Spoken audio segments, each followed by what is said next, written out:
Selamat pagi dan salam sejahtera buat kita semuanya. Bertemu lagi dengan saya dalam kegiatan pembelajaran ilmu pengetahuan sosial, dan materi pembahasan pada video kali ini adalah tentang penawaran.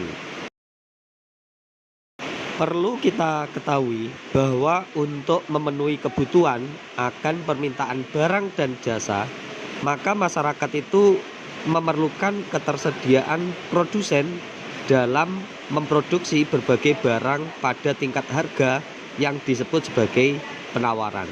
Jadi kegiatan penawaran ini dilakukan oleh produsen atau orang yang melakukan kegiatan produksi. Kenapa seperti itu? Karena penawaran ini tujuannya adalah untuk memenuhi kebutuhan akan permintaan barang dan jasa oleh konsumen atau masyarakat. Tinggi rendahnya jumlah barang yang ditawarkan itu tentunya tergantung dari harga barang. Apabila harga barang naik, maka jumlah barang yang ditawarkan itu juga cenderung bertambah. Kenapa? Karena ini kan dilakukan oleh produsen. Jika barangnya naik, harga barangnya naik, maka penawarannya ditambah. Karena apa? Semakin harga barang naik, nilai keuntungannya bagi produsen itu akan semakin banyak atau semakin besar. Nah, sebaliknya apabila harga barang turun, maka jumlah barang yang ditawarkan akan cenderung berkurang. Kenapa? Karena tingkat profitnya juga akan turun bagi produsen yang menawarkan barang atau jasa tersebut. Sehingga dengan demikian kita dapat menyimpulkan bahwa penawaran ialah kesediaan penjual untuk menjual berbagai barang atau jasa pada berbagai tingkat harga dalam kurun waktu tertentu. Jadi harga barang ini tentunya juga akan dipengaruhi oleh waktu tertentu. Nah, misalnya saja gini, ketika menjelang Ramadan di Indonesia ya khususnya, ketika menjelang Ramadan, maka tentunya harga barang juga akan naik seperti yang terjadi saat ini. Minyak goreng naik, lombok naik, harga daging naik ya. Itu menunjukkan bahwa ada kalanya di waktu-waktu tertentu itu harga barang akan mengalami kenaikan. Faktor-faktor yang mempengaruhi dalam menentukan penawaran antara lain sebagai berikut ya. Yang pertama adalah biaya produksi.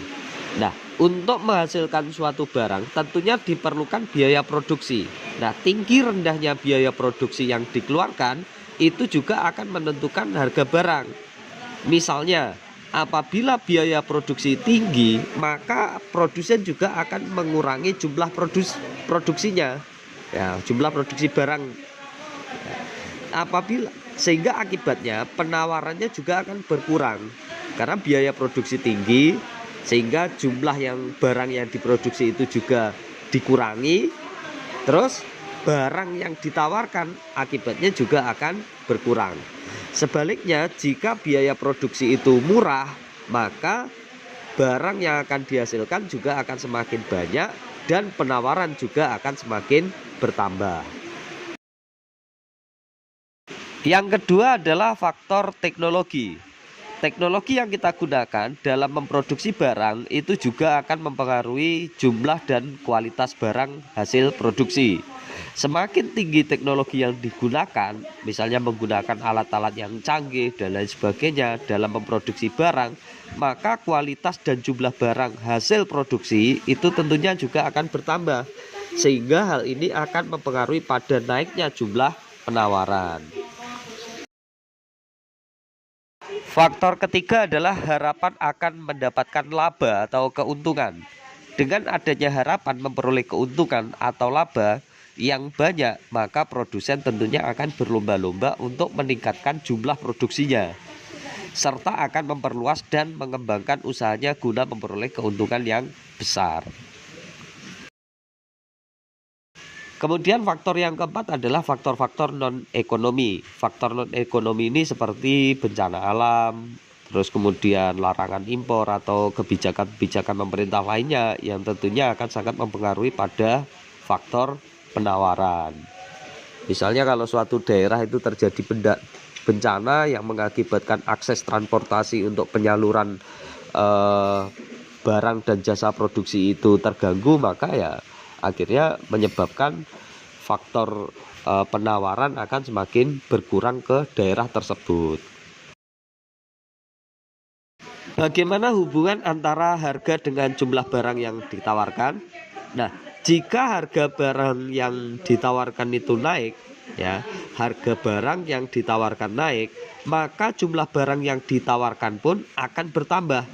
Jadi kalau harganya naik, harga barang yang ditawarkan juga bertambah. Kenapa? Karena tadi itu semakin harga naik, maka nilai keuntungan produsen atau laba yang diharapkan oleh produsen itu akan semakin tinggi, sehingga barang yang ditawarkan juga semakin bertambah. Sebaliknya, jika harga barang turun, maka jumlah barang yang ditawarkan pun juga akan berkurang. Antara harga dengan penawaran itu terdapat suatu hubungan lurus, di mana harga berbanding lurus dengan penawaran. Nah, silahkan coba kita melihat pada contoh tabel ini ya. Di dalam tabel itu dapat kita perhatikan ketika harga per butir telur itu Rp4.000, maka jumlah yang ditawarkan adalah 100 butir. Ketika harganya menyentuh di harga 5.500, itu jumlah yang ditawarkan 125 butir. Ketika mencapai harga 7.500, yang ditawarkan semakin naik. Jumlah yang ditawarkan semakin naik, yaitu 175 butir. Ketika harganya mencapai 9.000, yang ditawarkan itu bisa mencapai 200 butir. Hal ini menunjukkan bahwa semakin tinggi harganya atau harga barang itu semakin naik, maka jumlah penawarannya juga akan semakin naik. Nah, berdasarkan dari tabel tadi ya, kita dapat membuat suatu grafik yang disebut dengan kurva penawaran. Nah, kurva penawaran ini adalah grafik yang menggambarkan sifat hubungan antara harga suatu barang dengan jumlah barang yang ditawarkan pada waktu tertentu dan tempat tertentu. Nah, ini contoh grafiknya, bisa dicermati ya. Nah, di situ ada kurva yang cenderung naik. Ketika harganya semakin tinggi, maka jumlah barang yang ditawarkan juga akan semakin naik. Baik, demikian penjelasan materi saya tentang penawaran pada pertemuan pembelajaran kali ini. Semoga dapat memberikan bantuan kepada kalian untuk memberikan gambaran tentang kegiatan penawaran. Terima kasih atas perhatiannya. Sampai jumpa lagi dalam kegiatan pembelajaran selanjutnya, dan di pembelajaran selanjutnya kita akan membahas tentang pasar. Selamat pagi dan salam sejahtera untuk kita semuanya.